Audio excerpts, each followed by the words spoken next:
Alright, back in Ruin, let's turn in our final quests, and then we'll head off to the Royal Academy to practice for the play.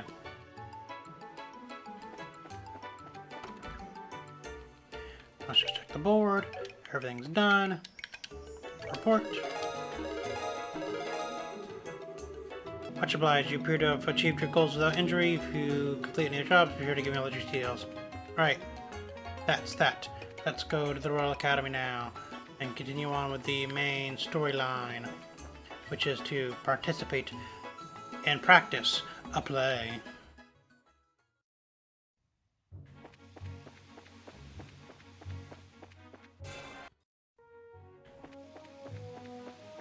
Alright, so the academy is right up here. Let's go on up through the pass. And we have to go up through this little patch of woodland. See if we can find anything interesting. No new monsters so far.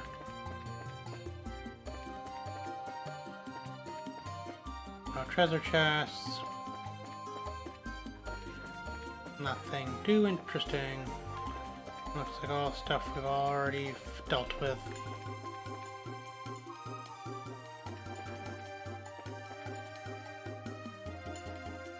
Big old birds.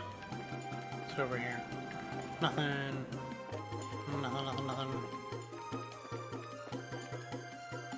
Moths, we already fought those. Alright, the road branches off. Which way should we go? Oh, I don't know. Let's go this way. And it just comes into a circle. Really nothing notable. Nothing interesting down either of those paths. So let's just continue forward. Some boars, some moths, some big birds, and up here's the academy.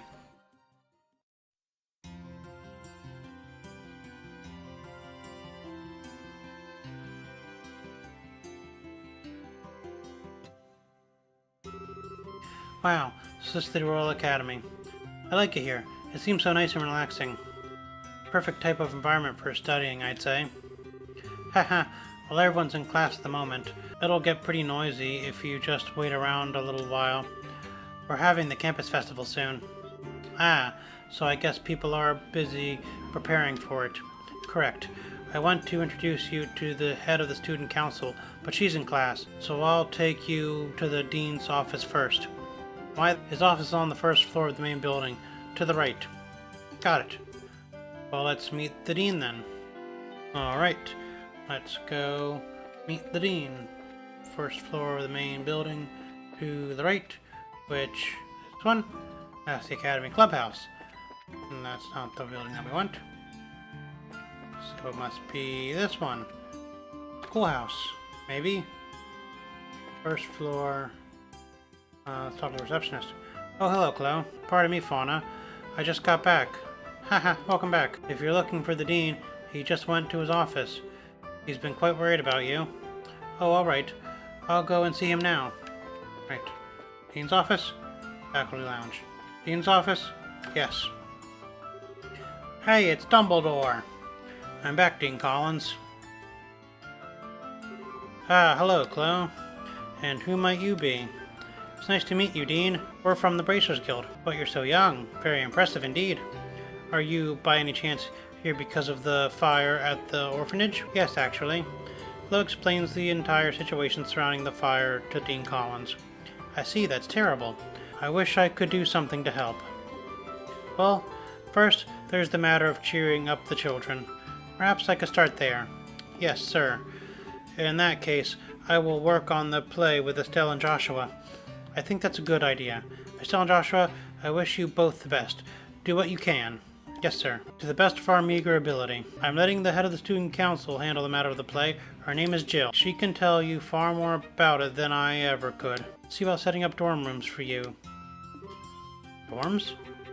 Well, the campus festival is almost upon us. I imagine that you'll need to rehearse every day for long hours. And if that's the case, you'll need a place to sleep. Will you not? Oh, okay. That would be greatly appreciated. Lessons seem to have concluded for the day. Why not go introduce yourself to the president then? Yes, sir. We should go to the student council room next. It's to the right of the main building on the second floor of the clubhouse. Okay, let's go. Alright, to the student council room then. Let's call this door. And we'll go inside the academy clubhouse. And we'll head upstairs. And that's the material archives. Student council room, here we go. Wow, they got here fast, the bell just rang. So busy. The budgets for all the concession stands have been checked over. No problems with sending out the invitations. Now all that's left to do is the play. If we can't find anyone to fill the last 2 roles, the whole option might be for us to fill them in ourselves. Oh no, there's no way you're acting in the play. The horrors I witnessed when we first tried those costumes on are going to haunt me for the rest of my life. Don't remind me. I never want to wear anything like that ever again. I'm back, Jill. Hello, Hans.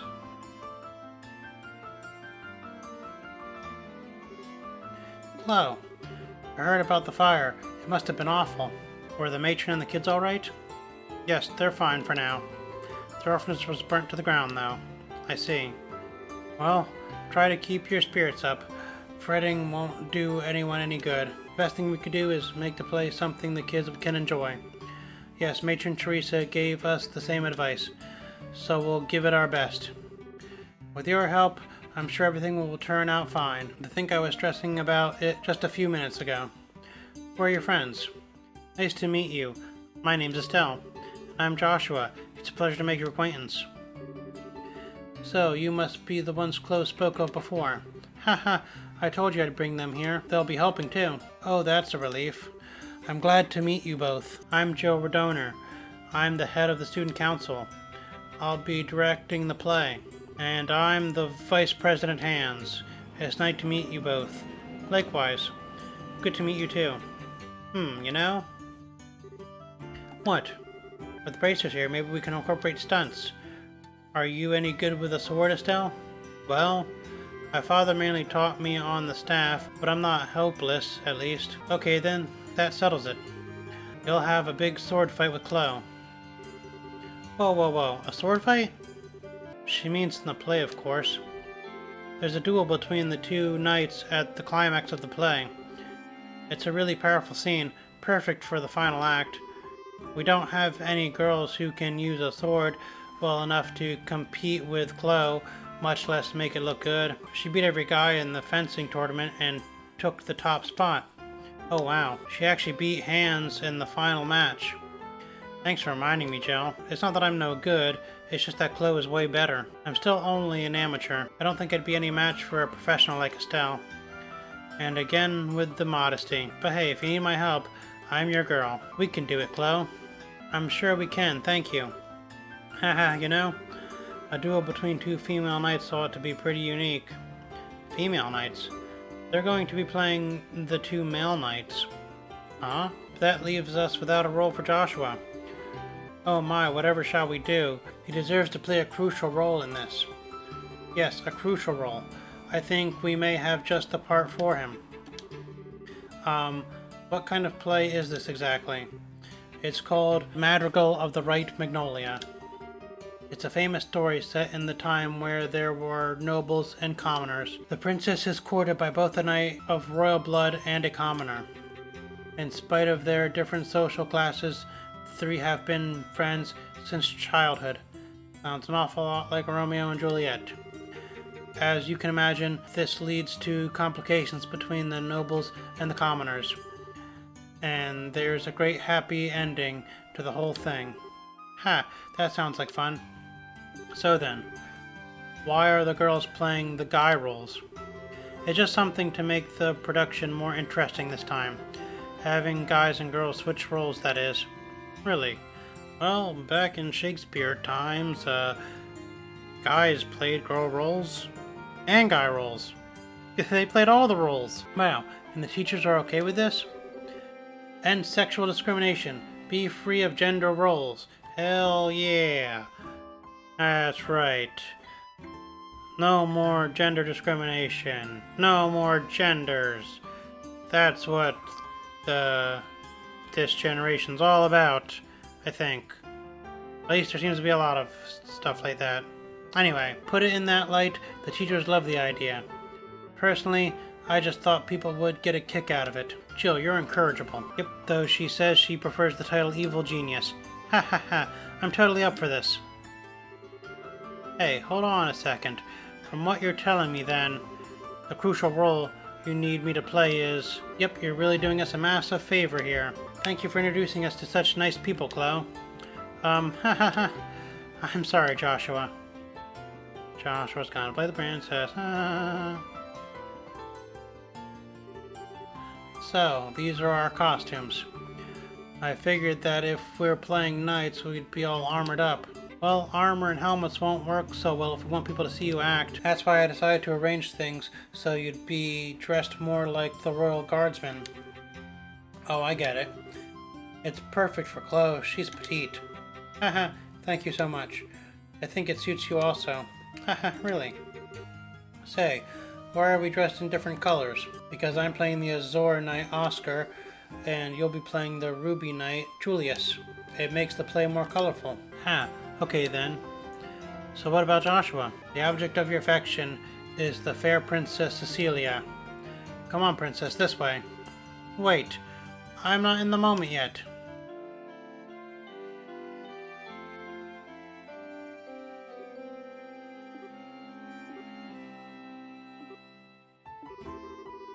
If you're going to say something, say it. Don't leave me in suspense. Well, how should I put it? I think it looks perfect. I'm shocked. You look beautiful. Indeed, such poise. Why, if I didn't know what was really going on under there, I'd be smitten at the very sight of you. Well, thank you for being so honest about it, at least. I'm not so thrilled, but... Haha, this is just as I had hoped. I think everyone will be pretty pleased with the casting. Come on, everyone. Let's make the play one to remember. Alright. Yeah. Boo-hoo. Afterwards, Estelle and Joshua each slept in their respective dormitories. Okay, Estelle, please use this bed. Thank you. But that means you and Jill are in the same room. You two must be close. Haha, we have been, ever since we first started here. And as roommates, we're pretty much inseparable. By the way, I have a proposition for you. What? Want to be an honorary best friend of mine? After all, we're all going to be working together. You don't mind, do you? Ha ha ha, of course not. Not supersending me, I hope. We're a best friends trio, right? Yeah, of course we are. My new best friends, Jill and Chloe. Wonderful. Looks like it's just us girls in here. This'll be fun. No need to worry about boys prying eyes while we're here. You make it sound so dirty. You're so innocent. Like a little lamb. Oh, that's just mean. Just for that, I'm not baking you any sweets. Oh, well, pardon me. I apologize for offending you, Mademoiselle Chloe. Nope, try again. What's wrong, Estelle? What's with all this staring? Ha ha ha, it's no big deal. I've just got a little green monster on my shoulder. What do you mean? I have some friends back in Roland, but the most we ever did was have sleepovers. I think it must be nice to have someone close living under the same roof with you. What do you think, Chloe? I'm not sure. I don't really understand what would make you jealous, Estelle. Huh? I concur. I almost want to ask where you get off saying something like that. Why would you say that? Oh, come on. You've got a traveling companion, don't you? A pretty nice looking one to boot. Who you've also, I don't know, lived under the same roof with? You talking about Joshua? That's kind of a silly question. You've got a hot guy with you all the time, and you're jealous of us living in an all-girls household? I'm playing a tiny violin for you, like minuscule in size. Shows what you know. Joshua's more like a big brother to me. Us living together is more like a family thing. Oh, a family thing, she says. I wonder if Joshua feels the same way. But I bet that's not what a guy his age would think. It's gotta be tough for him to always be around a pretty girl like you. Enough, Jill. I'm so sorry, Estelle. Jill has a bad habit of picking on people. If we're gonna start talking about bad habits, Is there something you'd like to say? Nope, I'm good. Come on, don't mess with me like that. And really, Joshua, I mean, come on, no way. Someone's in denial. Chill. Oops, I just remembered. I have to give my daily report to the teachers before bed. So, good night, ladies. Sleep well. I think maybe Estelle's door might swing both ways, unless maybe she's thinking about it. I think she thinks that Chloe and Jill might be up to something a little more than just friends. Maybe I downloaded the wrong game. I swear. Oh, right, Estelle. If you'd like, I can lend you some of my pajamas. Estelle? Oh, what? Oh, right, pajamas. Sure, that sounds great. With that, Estelle and Joshua's unlikely life at the Royal Academy had begun.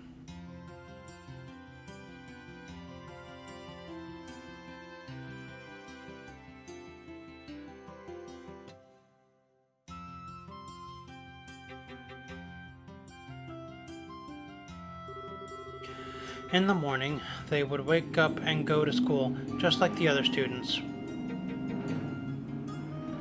I mean, we are only 16, so I guess that makes sense. Should really be in school anyway.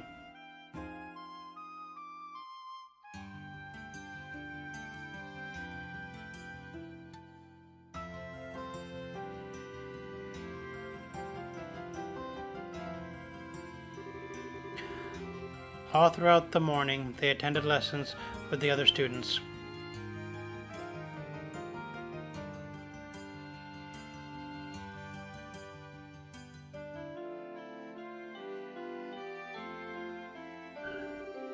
As the day wore on, lunch was enjoyed by all over pleasant, silly conversations, mostly revolving around how Joshua might look in heels.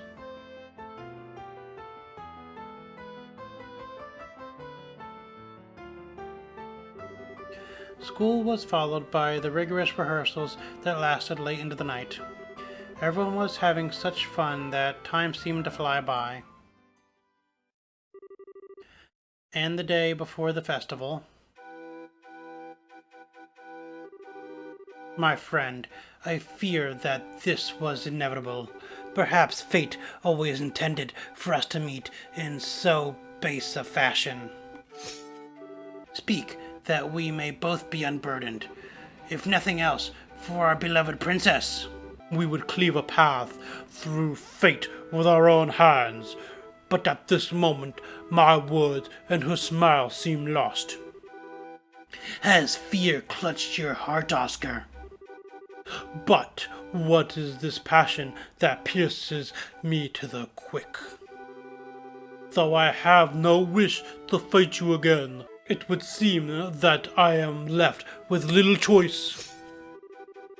Before this storm, by the name of revolution, should claim us both, take up your sword, and we shall let fate decide. Yes, and may the goddess above see our spirits as they truly are. Come then, let it be done. Indeed. Phew. Woohoo! I finally got through the scene with no mistakes. Haha, and a convincing performance it was. Ha. I've got nothing on you, though. I don't think you flubbed a single line. Well, I've been familiar with this script for a long time. I think I learned it at about the same rate you're going. I really appreciate you taking the trouble to rehearse. It's no big deal. You've kinda been my guide through it all. I think you would make a great bracer personally. Haha, you flatter me.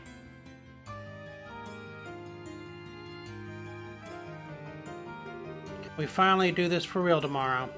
I hope Matron Teresa and the children will enjoy it. Haha, they really mean a lot to you, don't they? They're like your family. I'm sorry, did I say something wrong? No, you're exactly right. They're the ones who taught me the real value of family. Both of my parents died shortly after I was born. What? I was left in the care of an affluent relative I never wanted for anything. But I really had no idea what having a family was like. It was 10 years ago that I met the matron. 10 years ago. Was that during the 100 Days War? Yes, that was when I came to ruin. Everyone I knew had scattered trying to escape the Imperial forces. Matron Teresa and her husband Joseph took me in and cared for me. Wow. After the war ended, we waited several months for word to come of my relatives. She and Joshua were so kind to me. That was when I first understood what it must be like to have a mother and a father, and how it must be to have a family to be with. Chloe, I'm sorry. I've been rambling. You must be bored to tears. No, not at all. Let's really show everyone tomorrow how it's done. Right.